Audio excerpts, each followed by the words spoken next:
ॐ अज्ञानतिमिरान्धस्य ज्ञानञ्जनशलाकया चक्षुरुन्मिलितं येन तस्मै श्रीगुरुवे नमः। श्रीचैतन्यमनोभीष्टं स्थापितं येन भूतले स्वयं रूपः कदा मह्यं ददाति स्वपदान्तिकम्। वन्देऽहं श्रीगुरो श्रीयुतापदकमलं श्रीगुरून् वैष्णवांश्च श्रीरूपं साग्रजातं सहगना रघुनाथान्वितं तं सजीवं साद्वैतं सावधूतं परिजनसहितं कृष्णचैतन्यदेवं श्रीराधा कृष्णपादां सहगणललिता श्रीविशाखान्वितांश्च नमो विष्णुपादाय कृष्णप्रेष्ठाय भूतले श्रीमते भक्तिवेदान्तस्वामिन्निति नामिने नमस्ते सारस्वते देवे गौरवाणी प्रचारिणे निर्विशेष शून्यवादी पाश्चात्यदेशतारिणे नमो महावदन्याय कृष्णप्रेमप्रदायते कृष्णाय कृष्णचैतन्यनामने गौरतुसे नमः। पञ्चतत्त्वात्मकं कृष्णं भक्तरूपस्वरूपकं भक्तावतारं भक्ताख्यं नमामि भक्तशक्तिकम्। हे कृष्णा करुणा सिन्धु दीनबन्धु जगत्पते गोपेश गोपिका कान्त राधा कान्त नमस्तुते। तप्त कांचन गौरांगी राधे वृन्दावनेश्वरी वृषभानुसुते देवी प्रणमामि हरिप्रिये। वाञ्छाकल्पतरुभ्यश्च कृपा सिन्धुभ्येव च पतितानां पावनेभ्यो वैष्णवेभ्यो नमो नमः। जय श्री कृष्ण चैतन्य प्रभु नित्यानंद श्री अद्वैत गदाधर शिवासादि गौर भक्त वृंद। हरे कृष्णा कृष्णा कृष्णा हरे हरे हरे राम राम राम हरे हरे। हरे कृष्णा। तो आप सभी भक्तों का हार्दिक स्वागत है आज के इस प्रातःकालीन श्रीमद् भागवतम के डिस्कशन में। आज हम लोग डिस्कस करेंगे भागवतम का तीसरा श्लोक, कंटिन्यू करेंगे तो पिछले 3 दिन से हम लोग इस श्लोक पर चर्चा कर रहे हैं।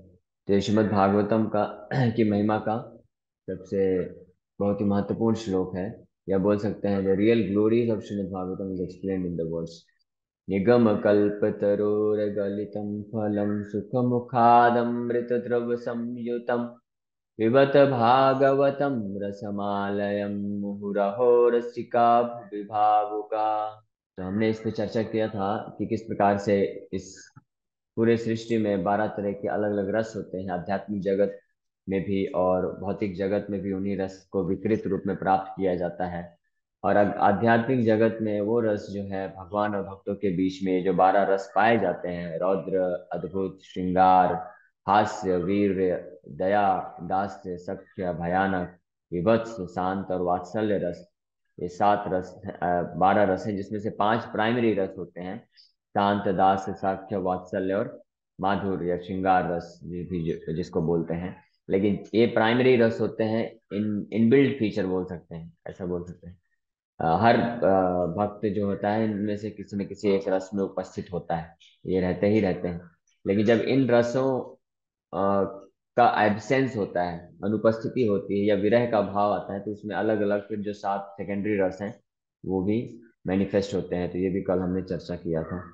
तो और ये जो रस हैं, ये सारे के सारे रस जो हैं फुल कैपेसिटी के साथ इन कंप्लीटनेस जो है आध्यात्मिक जगत में ही प्रकट होते हैं। इस भौतिक जगत में इनका विकृत स्वरूप होता है और लिमिटेड सीमित अवस्था में ये प्रकट होते हैं। जैसे ये जो रस हैं यहाँ इस संसार में, भौतिक संसार में मनुष्य मनुष्य के बीच में और अलग अलग एक एक स्पीस विद इन द स्पीसीज ही जो है मैनिफेस्ट होता है। लेकिन स्पिरिचुअल वर्ल्ड में जो ये रस हैं ये हर जीव के साथ भगवान के साथ प्रकट होते हैं। फिर आगे प्रभुपाद जी लिख रहे हैं, the supreme personality of God it is there for described in the shruti mantras Vedic hymns as the fountainhead of all rasas. ये श्रुति मंत्र यानी वैदिक मंत्र में भी बताया गया है। When one associates with the Supreme Lord and exchanges one's constitutional rasa with the Lord, then the living being is actually happy. जब कोई व्यक्ति भगवान कृष्ण के साथ अपने इन दिव्य रसों को एक्सचेंज करता है, आदान प्रदान करता है, तभी वो वास्तविक आनंद को प्राप्त कर सकता है। तो श्रुति मंत्र यानी वेदास में भी ये मंत्र है, रसो वै सह। रसो वै सह, सह मीन्स भगवान कृष्ण, और रस मतलब he is a fountain head और रिजर्वियर ऑफ ऑल द रसस। इसलिए प्रभुपाद जी ने इस एक सूत्र का व्याख्या करते हुए एक छोटा सा पुस्तिका लिखा, जिसका नाम है रसराज श्री कृष्ण, या इंग्लिश में Krishna the reservoir of all pleasure. एक पुस्तक अवेलेबल होती है, 50-60 पेज की पुस्तक है, जो एक मंत्र, श्रुति मंत्र पे आधारित है। तो हम यहाँ पे देख सकते हैं कि न केवल भागवत पुराण, गीता और अन्य अन्य पुराण में ही भगवान कृष्ण के दिव्य स्वरूप, दिव्य जो सच्चिदानंद विग्रह है उसका वर्णन है, और साथ ही साथ में भगवान के जो भक्तों के साथ अलग अलग रस का आदान प्रदान होता है, शुद्ध भक्तों के बीच में 12 रसों का आदान प्रदान होता है। ये न केवल भागवत पुराण और अन्य पुराणों में मेंशन है, बल्कि ये यहाँ तक कि उपनिषद और वेद में भी इसका वर्णन प्राप्त होता है। क्योंकि जो मायावादी सन्यासी लोग होते हैं, कुछ लोग होते हैं, कुछ दार्शनिक होते हैं जो पुराणों को नहीं मानते, वो बोलते हैं कि पुराण तो लिखे गए हैं, वेद व्यास जी ने लिखा है, और जो वैदिक मंत्र हैं, वेद और उपनिषद हैं, ये श्रुति कहलाते हैं। मतलब ये किसी भी व्यक्ति ने नहीं लिखा है, ये भगवान, ये स्वयं प्रकट हुए हैं, भगवान के द्वारा प्रकट हुए हैं।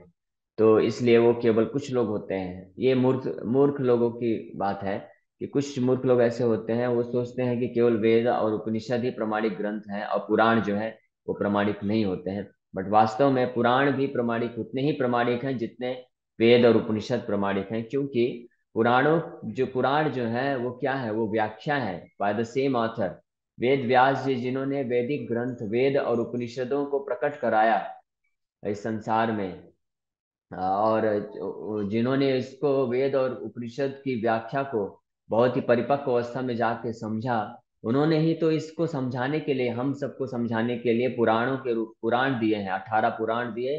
फिर उसके बाद सबसे पवित्र और महापुराण श्रीमद् भागवत पुराण को प्रकट कराया, ताकि हम सब समझ सकें। तो ये उनकी व्याख्या है ये पुराण, तो इसलिए ये कैसे गलत हो सकता है। ये जैसे हम लोग यहाँ पे श्लोक है, फिर हम प्रभुपाद जी का तात्पर्य पढ़ रहे हैं, तो उसी प्रकार से ऐसा समझना चाहिए कि वेद और उपनिषद को समझाने के लिए वो तात्पर्य के रूप में पुराण लिखते हैं। और इसीलिए भागवत पुराण को तो बोला भी गया है भाष्यम ब्रह्म सूत्राणा, कि ये जो ब्रह्म सूत्र है, वेदांत सूत्र है, इनका भाष्य है ये इनका टीका है क्या, श्रीमद् भागवत पुराण। तो by the same author Srila Vyasa Dev ji, यानी वेदांत सूत्रों का सबसे पहले जो टीकाकार है वो वेद व्यास जी ही है। तो अगर मायावादी लोग जो होते हैं, ऐसे दार्शनिक जो होते हैं, जो भागवत महापुराण को नहीं मानते हैं, इस वेद व्यास जी के द्वारा जो लिखित टीका उनको नहीं मानते हैं, तो फिर उनको स्वयं भी कोई टीका क्यों लिखना चाहिए। कोई टीका लिखने का फिर उनको खुद को भी अधिकार नहीं होना चाहिए, क्योंकि वो खुद भी तो वेदांत पे टीका लिखते हैं, तभी तो प्रामाणिक संप्रदाय के रूप में जाने जाते हैं। अगर कोई भी संप्रदाय है वो प्रमाणिक है, इस बात की पुष्टि होती है कि उनके जो आचार्य हैं, प्रामाणिक आचार्य ने वेदांत पे टीका लिखा हो।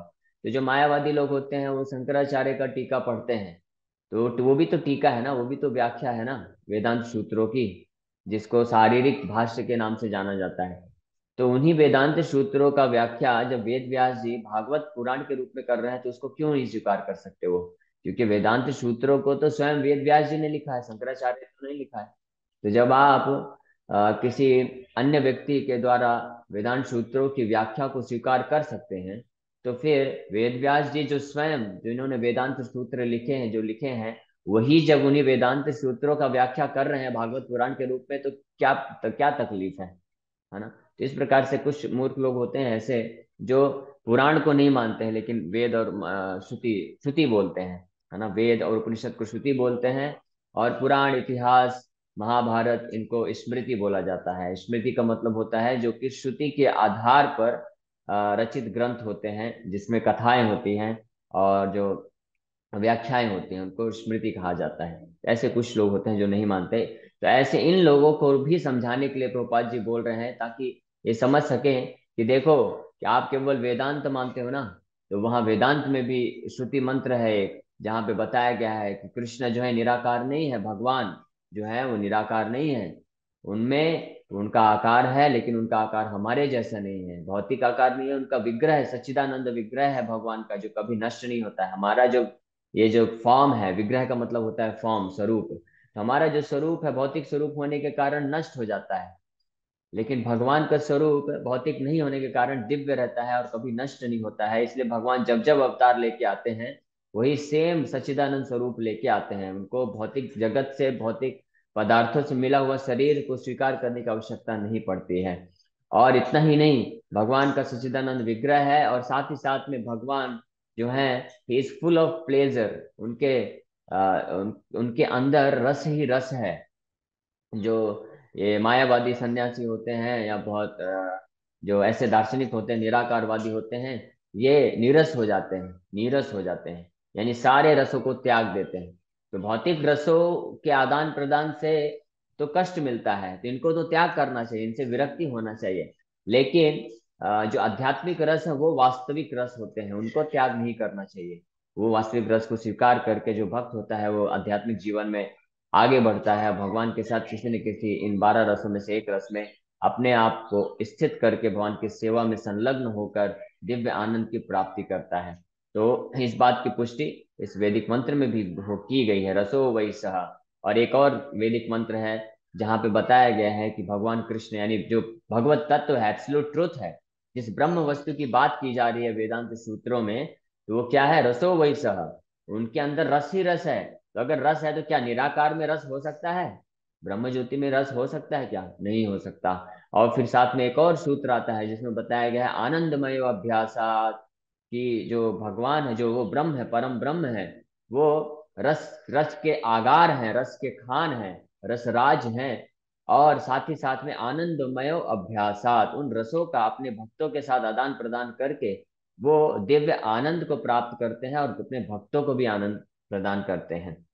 यही कारण है कि हर जीव जो है आनंद के पीछे भाग रहा है, क्योंकि आनंद प्राप्त करना, जो दिव्य आनंद की को खोजना, ये हर जीव का इटर्नल फंक्शन है, ये सनातन धर्म है। इसलिए हर कोई आनंद के पीछे भाग रहा है। तो कैसे कोई मायावादी बोल सकता है कि हम सब निराकार हैं और अल्टीमेटली हमारा अस्तित्व खत्म हो जाता है, हम भगवान में, परमात्मा में, ब्रह्म में विलीन हो जाते हैं?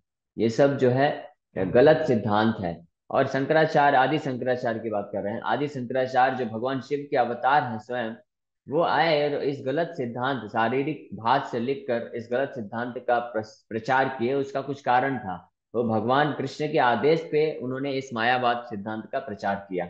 लेकिन वास्तव में मायावाद सिद्धांत जो है पूर्ण रूप से गलत है।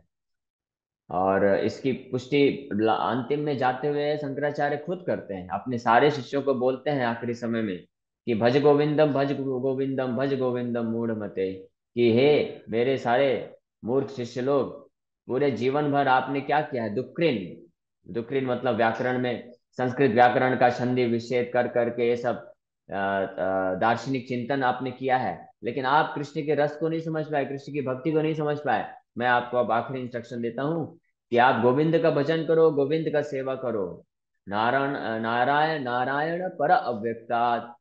शंकराचार्य ने ये भी कहा कि जो नारायण है वो सनातन है, वो इस भौतिक जगत से परे है, और उनका सच्चिदानंद स्वरूप है, विग्रह है। इस बात को शंकराचार्य खुद एक्सेप्ट करते, स्वीकार करते हैं।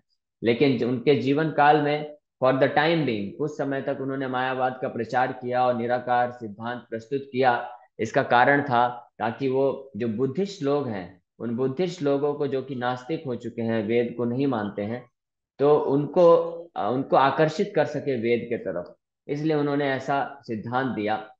और बाद में फिर आकर्षित करने के बाद जब वो उनके शिष्य बने और वेद को स्वीकार कर लिए, तो आखिरी में ये इंस्ट्रक्शन भी दिए।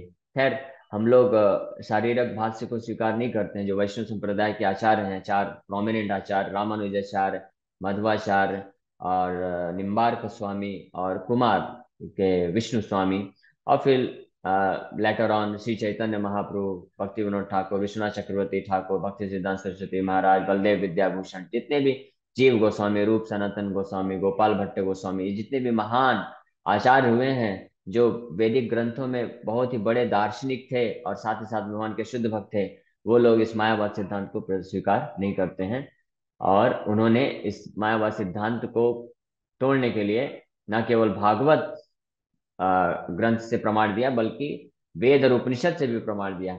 जब मायावादी लोग आते थे श्रील भक्ति सिद्धांत महाराज के पास तर्क वितर्क करने के लिए, तो भक्ति सिद्धांत महाराज जी सारे ये वैदिक साहित्यों से रेफरेंस देके उनको परास्त कर देते थे। यहाँ तक कि एक बार ऐसा हुआ कि कुछ मायावादियों ने कॉन्फ्रेंस रखा और चैलेंज किया कि आप अगर बोलते हो कि भगवान कृष्ण परम भगवान हैं और उनका दिव्य स्वरूप है, वो निराकार नहीं है, परम ब्रह्म निराकार नहीं है, और उनका भक्ति ही सर्वश्रेष्ठ है, तो आप इसको वैदिक मंत्रों से प्रूफ करो। भागवत का इस्तेमाल नहीं करना है, भागवत और भगवत गीता को हम नहीं मानते हैं, आप उपनिषद या वैदिक मंत्र से प्रूफ करो।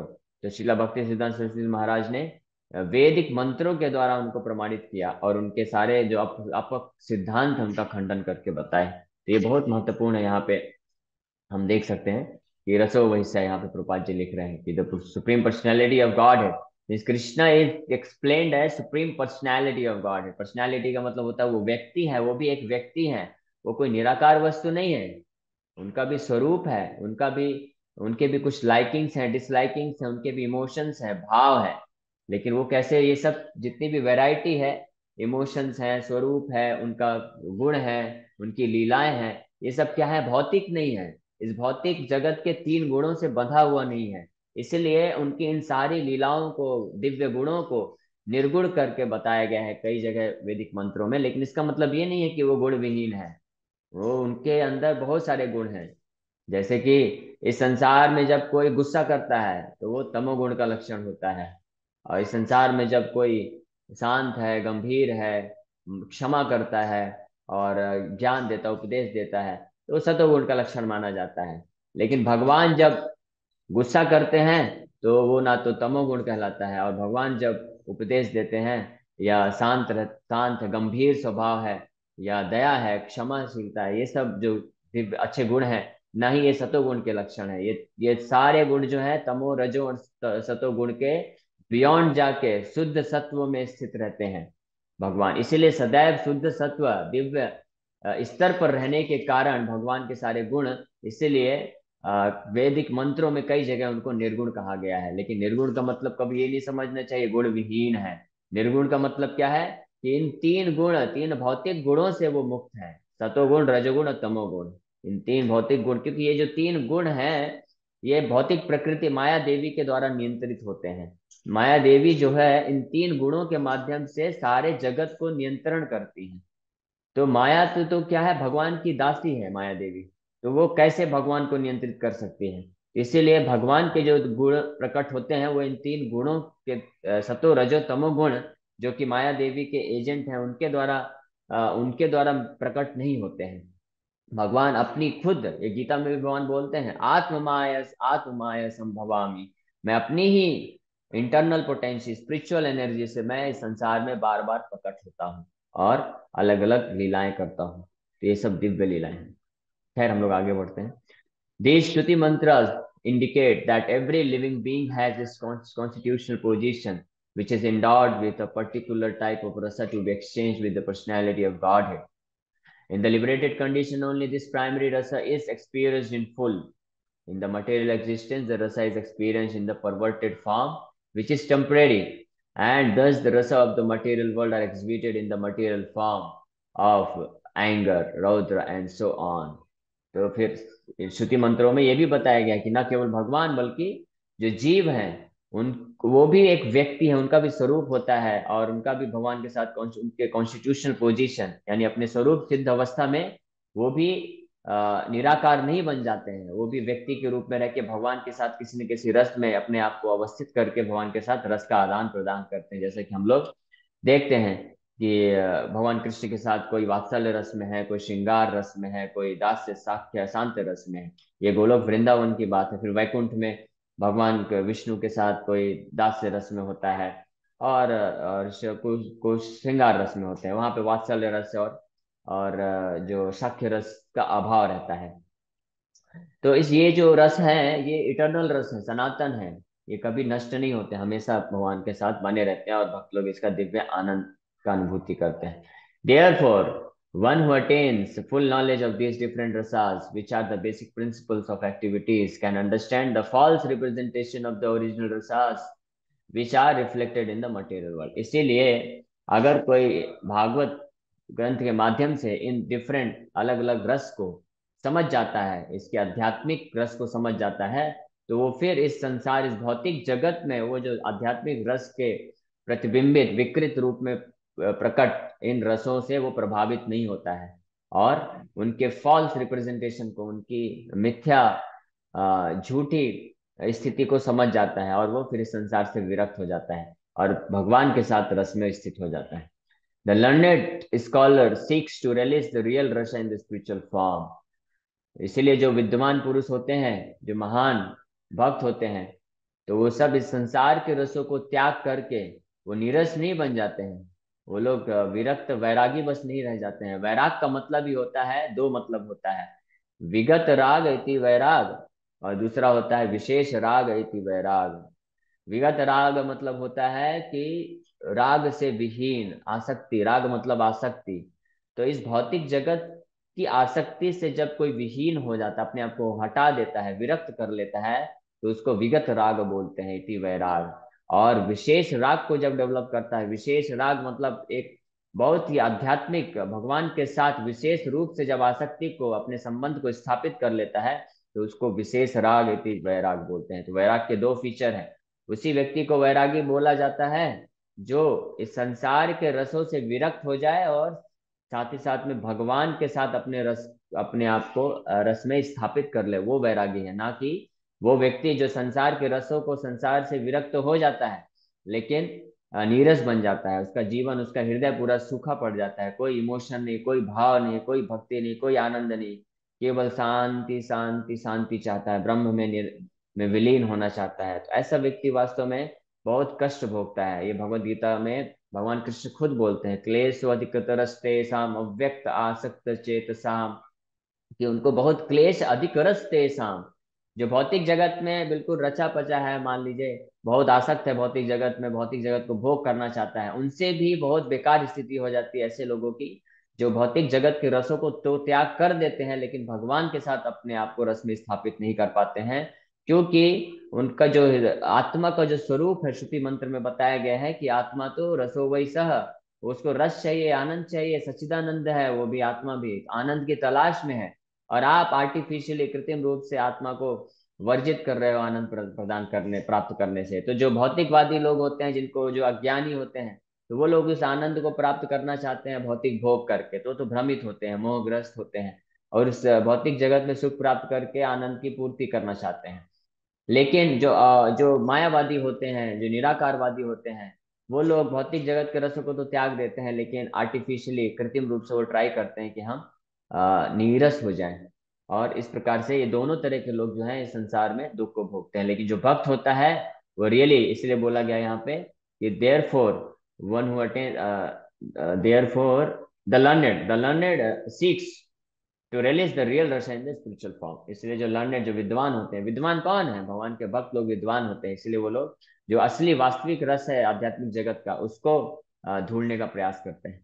इन the beginning he desires to become one with the supreme, जो कि मायावाद, निराकारवादी होते हैं। This less intelligent transcendentalist cannot go beyond this conception of becoming one with the spirit whole without knowing the different rasas. इसलिए इन लोगों को less intelligent बोला गया है, लेकिन एटलीस्ट सम व्हाट इंटेलिजेंट बोला गया है। जो जो लोग भौतिक जगत में भोग करना चाहते हैं उनको मूर्ख बोला गया है, विमूढ़ आत्मा, भगवान कृष्ण खुद बोलते हैं। और प्रहलाद महाराज भी बहुत गाली देते हैं कि इस संसार में माया सुखायम उद्वहतो विमूढ़ान, प्रहलाद महाराज भी बोलते हैं।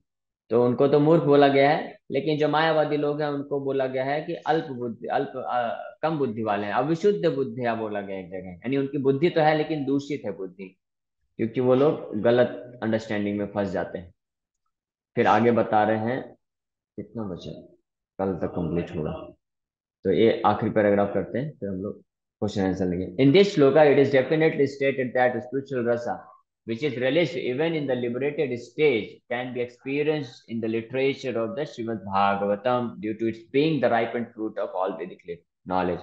तो ये जो रस की बात हम लोग चर्चा कर रहे हैं, जो कि आध्यात्मिक जगत में जाके भगवान के साथ आदान प्रदान करके जो भक्त, शुद्ध भक्त रस का आस्वादन करते हैं, वही सेम रस वेद वेद व्यास जी श्लोक में बोल रहे हैं कि आप उसी सेम रस को जो है श्रीमद् भागवत ग्रंथ में प्राप्त कर लेंगे, अगर आप शुद्ध हृदय से सम्मिशिव विनम्रता पूर्वक इसको बस श्रवण करते जाएं, तो आप उस रस को निश्चित रूप से प्राप्त कर लेंगे। तो सोचिए, ये है इतना बड़ा आशीर्वाद भागवत ग्रंथ का।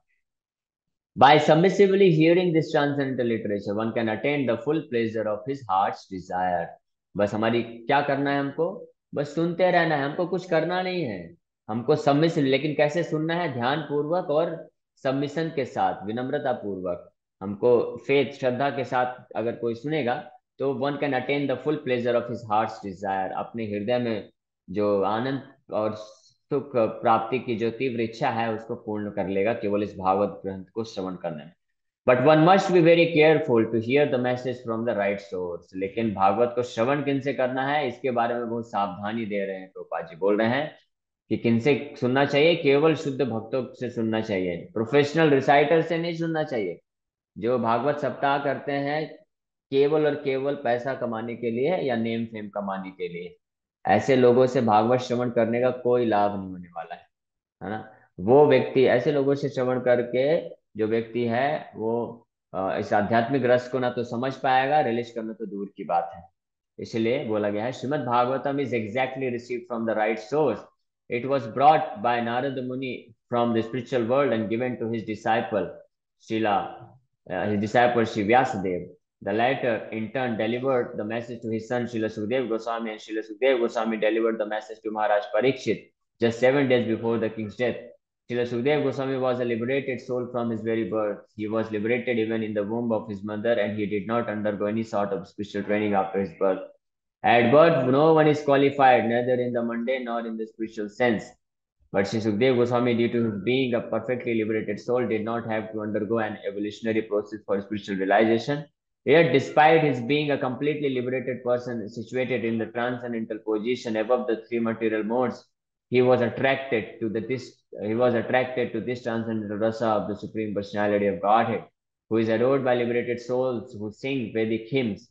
The Supreme Lord's pastimes are more attractive to liberated souls than to mundane pupil. He is of necessity not impersonal, because it is only possible to carry on transcendental rasa with a person.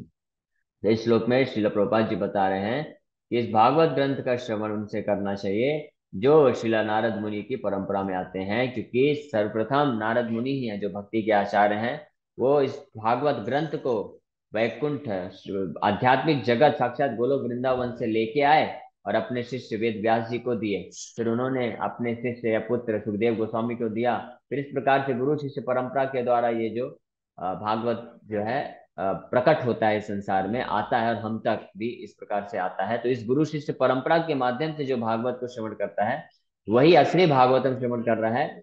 Otherwise जो जो false professional reciter है भागवतम के, जो किसी अन्य उद्देश्य से, जो भगवान के शुद्ध भक्त नहीं है, उनके द्वारा जो भागवत श्रवण कराया जा रहा है, वो वास्तव में मिथ्या है। उसी प्रकार से जैसे पूतना जो है भगवान कृष्ण को मारने के लिए एक सुंदर स्त्री का रूप, माँ का रूप धारण करके आई थी, और ऐसा प्रकट कर रही थी कि मैं आपको, कृष्ण, मैं आपको दूध पिलाना चाहती हूँ। तो उसी प्रकार से, लेकिन उसमें क्या था? विष था। उसी प्रकार से ऐसे लोग जो भागवत ग्रंथ का इस्तेमाल करते हैं, भोग करते हैं, इसका इस्तेमाल करके पैसा कमाना चाहते हैं या नाम कमाना चाहते हैं, और जिनके हृदय में शुद्ध भक्ति नहीं है, वो इसके माध्यम से भगवान कृष्ण को मारना चाहते हैं। वो पूतना की तरह हैं जो भक्त के रूप में दिख के अपने आप को भक्त के रूप में दिखाते हुए और भागवत के रिसाइटेशन में पॉइजन डाल के भगवान को मारने का प्रयास करते हैं।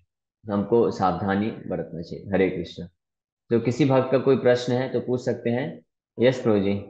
हरे कृष्ण प्रभु जी, थैंक यू हाँ, वेरी हरे मच। कृष्ण। वैराग्य की आपने परिभाषा में विशेष राग वैराग्य, राग से मुक्त, इसका कहीं रेफरेंस है, कहीं प्रमाण? ये मैंने देवकी नंदन प्रभु जी हैं हमारे, जो जो जोनल सेक्रेटरी हैं, इस्कॉन के बहुत वरिष्ठ भक्त हैं, उनके मुख से सुना था भागवत का हमारे भागवत क्लास में।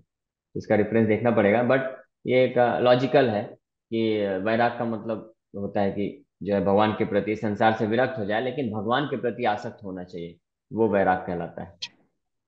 दूसरा प्रश्न मेरा ये है, जैसे आज भागवतम के अपने इतने सारों वैदिक शास्त्रों का, पुराणों का निचोड़ है, निगम कल्पतरु इतना अच्छा श्लोक है। मैंने सुना है कि भागवतम जो है तो वेदांत सूत्र भी है, और वेदांत भागवतम कहलाता है। इवन वेदांत ब्रह्म सूत्र के लगभग 500 सूत्र होते हैं ब्रह्म सूत्र के, वो सब भागवतम में अपने आप इंक्लूडेड हैं। तो थोड़ा सा इसका संक्षिप्त में व्याख्या करना चाहिए। वेदांत सूत्र भी है सही। और वेदांत भी है, का भी जो 500 श्लोक शंकराचार्य जी वाला लिखा हुआ है जो आपने कहा था, तो वो भी इसमें इंक्लूडेड है, इसी से निकला हुआ है, ऐसा हाँ, कह सकते हैं। सही बात है। एक्चुअली में जो भागवत है, जैसे कि ऑलरेडी बताया, भागवत में ही खुद वेद व्यास जी वर्णन करते हैं कि ये भागवत ग्रंथ ये है क्या। वो बोलते हैं भाष्योयम ब्रह्म सूत्र नाम। ये जितने भी ब्रह्म सूत्र मैंने लिखे हैं उसका भाष्य है। भाष्य मतलब उसका व्याख्या मैं समझा रहा हूँ, क्योंकि ब्रह्म सूत्र को समझना, क्योंकि तीन तीन शब्द के तो सूत्र होते हैं, कैसे कोई समझेगा। जैसे अहम ब्रह्म अस्मि, और जन्मादि यतः, और अथात ब्रह्म जिज्ञासा, है ना, रसो वैसा, आनंदमय अभ्यासा। तो कोई भी साधारण व्यक्ति तो समझ पाना बड़ा मुश्किल हो जाएगा। इसलिए वो व्याख्या इन्हीं इन्हीं सूत्रों का व्याख्या के रूप में भागवत में वर्णन किया। इसलिए हम बोल सकते हैं कि भागवत जो है वो वेदांत सूत्र ही है। और क्योंकि भागवत में भगवान का वर्णन है, भगवान की भक्ति का वर्णन है, और वो आया कहाँ से, वेदांत सूत्र से ही आया है, इसलिए वेदांत सूत्रों को भी हम भागवत बोल सकते हैं, क्योंकि भगवान के बारे में ही उसमें सूत्र फॉर्म में वर्णन किया गया है। नेक्स्ट। थैंक हरे कृष्ण प्रभु जी, पंचांग प्रणाम। हरे कृष्ण। हाँ तो प्रभु जी, ये पूछना था, जैसे मायावादी सिद्धांत और निर्विशेषवादी सिद्धांत क्या दोनों अलग अलग है? कि मायावादी शरीर स्तर पर कार्य करता है, निर्विशेषवादी निर्विकार के लिए। ये दो मायावादी भी निर्विशेषवादी हैं, लेकिन मायावादी एक और एक स्टेप बढ़ के होते हैं। वो निर्विशेष के साथ साथ भगवान के अपराधी भी हो जाते हैं, क्योंकि वो भगवान, जो निर्विशेषवादी होते हैं वो तो ब्रह्मवादी भी कहलाते हैं। वो तो बोलते हैं कि अल्टीमेट जो है सब कुछ ब्रह्म है, सब कुछ निराकार है, और वहां पे कोई विशेषता नहीं है, कोई वैरायटी नहीं है, कोई रस नहीं है, इतना ही बोलते हैं वो लोग। तो वो लोग एटलीस्ट भगवान कृष्ण के प्रति अपराध नहीं करते। आपको ठीक है कृष्ण को नहीं मानना है, आप अपना जाके मर्ज होइए। लेकिन मायावादी लोग निर्विशेष तो होते हैं, लेकिन साथ में कृष्ण अपराधी होते हैं, क्योंकि वो कृष्ण का निंदा करते हैं। वो बोलते हैं कृष्ण जब आते हैं तो वो माया के प्रभाव में अधीन में रहते हैं। कृष्ण जो भी लीलाएं करते हैं वो सब तीन गुणों में बंधे हुए रहते हैं। कृष्ण का शरीर भी, यहाँ तक कि वो लोग बोलते हैं कि हमारे जैसे भौतिक शरीर वो स्वीकार करते हैं। तो इसलिए मायावादी कृष्णेर अपराधी भी बोला गया है, महाप्रभु चैतन्य महाप्रभु बोलते हैं। ये थोड़ा सा अंतर है। Next question. हरे कृष्णा प्रभु जी, दंडवत प्रणाम। हरे कृष्णा। यस माता प्रभु जी, मैं भगवान के विषय में सबको बताती हूँ तो सब लोग मेरे ऊपर हंसते हैं, बोलते पागल हो गई है। तो आपको इससे ज्यादा फर्क नहीं पड़ना चाहिए, क्योंकि देखिए अगर आप भगवान के विषय में किसी को बताते हैं तो वो व्यक्ति सुनता है तो आपका निंदा करता है, आपको मजाक उड़ाता है। लेकिन एक और व्यक्ति है जो हमेशा सुनते हैं, कौन है, भगवान कृष्ण परमात्मा के रूप में हृदय में है, और आपकी बात को सुन रहे हैं, तो वो स्वीकार कर रहे हैं आपकी सेवा। और दूसरी बात, हमको धीरे धीरे ये प्रशिक्षण लेना चाहिए, ट्रेनिंग लेना चाहिए कि किस प्रकार से हम प्रेजेंट करें। हर किसी को हर बात नहीं बताना चाहिए, क्योंकि वो समझ नहीं पाएगा, फिर मजाक उड़ाएगा। इसलिए से थोड़ा सा प्रशिक्षण का जरूरत होता है कि जो नया व्यक्ति है उसको कितना बोलना चाहिए। उसको ज्यादा भगवान का महिमा नहीं बताना चाहिए, उसको केवल प्रेरित करना चाहिए कि आप आइए, प्रोग्राम में जुड़िए, हरिनाम लीजिए, और आप जीवन में इतना दुख है, अपने मन की शांति के लिए, सुख प्राप्त करने के लिए भगवान से जुड़िए, इतना ही बोलना चाहिए। तो फिर मजाक नहीं नहीं उड़ाएगा। प्रभु, मैं उन लोग परेशानी बताते तो मैं उनको बोलती हूँ ऐसे ऐसे करो, तो वो बोलते हैं कि नहीं, क्या भगवान पैसा ला के देंगे, क्या भगवान नौकरी हाँ, तो देंगे इसका क्या, ऐसे मतलब, उन हाँ, लोग। समझ गया समझ गया। तो इसका मतलब ये है कि वो लोग नास्तिक हैं, श्रद्धा नहीं है। तो नास्तिक लोगों को हमको प्रचार नहीं करना है, हम लोग बस प्रयास कर सकते हैं, उनको इनवाइट कर सकते हैं। लेकिन इस पूरे पृथ्वी में 7 अरब पॉपुलेशन है लगभग। तो अगर आप दो चार दस ऐसे लोग को छोड़ के अन्य लोगों तक जाइए, ऐसे इतने करोड़ों लोग हैं जो इंतजार कर रहे हैं, जिनको भगवान के प्रति श्रद्धा है, जो चाहते हैं कि हमको कुछ भगवान के बारे में बताया जाए। तो उन लोगों को अप्रोच करिए। जो लोग डायरेक्ट बोल रहे हैं, नास्तिकता दिख रही है, तो उनको छोड़ दीजिए। फिर उनको केवल कभी मिले तो प्रसाद खिलाइए, बोलिए ये जन्माष्टमी का महाप्रसाद है, लीजिए, तो वो स्वीकार करेंगे। उनको फिर प्रचार अभी, यानी वो प्रचार करने के लिए अभी परिपक्व नहीं है। ठीक है। तो जी हमको प्रभु, उन हरे पे टाइम वेस्ट ना करके अन्य लोगों को पकड़ना चाहिए। Yes, next question, last question Anuradha माता जी के द्वारा, टाइम हो गया है। हरे कृष्ण प्रभु जी, मेरा हरे प्रश्न है कि जो जैसे भौतिक जगत में सारे रस होते हैं वो आध्यात्मिक जगत के लिए भी होते हैं, तो जब हम कृष्ण जी से जुड़ते हैं तो भौतिकता के रस ही कन्वर्ट हो जाते हैं आध्यात्मिक रस में। नहीं नहीं, उल्टा है। आध्यात्मिक रस जो होते हैं हम सबके हृदय में भगवान के प्रति हैं। जब हम भौतिक जगत में जी आते हैं और अहंकार के पर्दे में फंस जाते हैं तो वो आध्यात्मिक रस जो है विकृत होकर भौतिक बन जाते हैं। तो जब वापस हम कृष्ण का जी। भक्ति करते हैं तो वापस से जो आध्यात्मिक रस है विकृत जो हो चुके हैं अभी, वो वापस से शुद्ध हो जाते हैं। ठीक है। Okay, thank you very much. सभी भक्तों का बहुत बहुत धन्यवाद कि आप लोग आए। हरे कृष्णा कृष्ण कृष्ण हरे हरे, हरे हरे राम राम राम हरे हरे। हरे कृष्णा। हरे वंशा कृष्ण प्रभु। कल्पतरुभ्यश्च कृपा हरे सिंधु कृष्ण प्रभु जी। पतितानां पावनेभ्यो वैष्णव। हरे कृष्ण।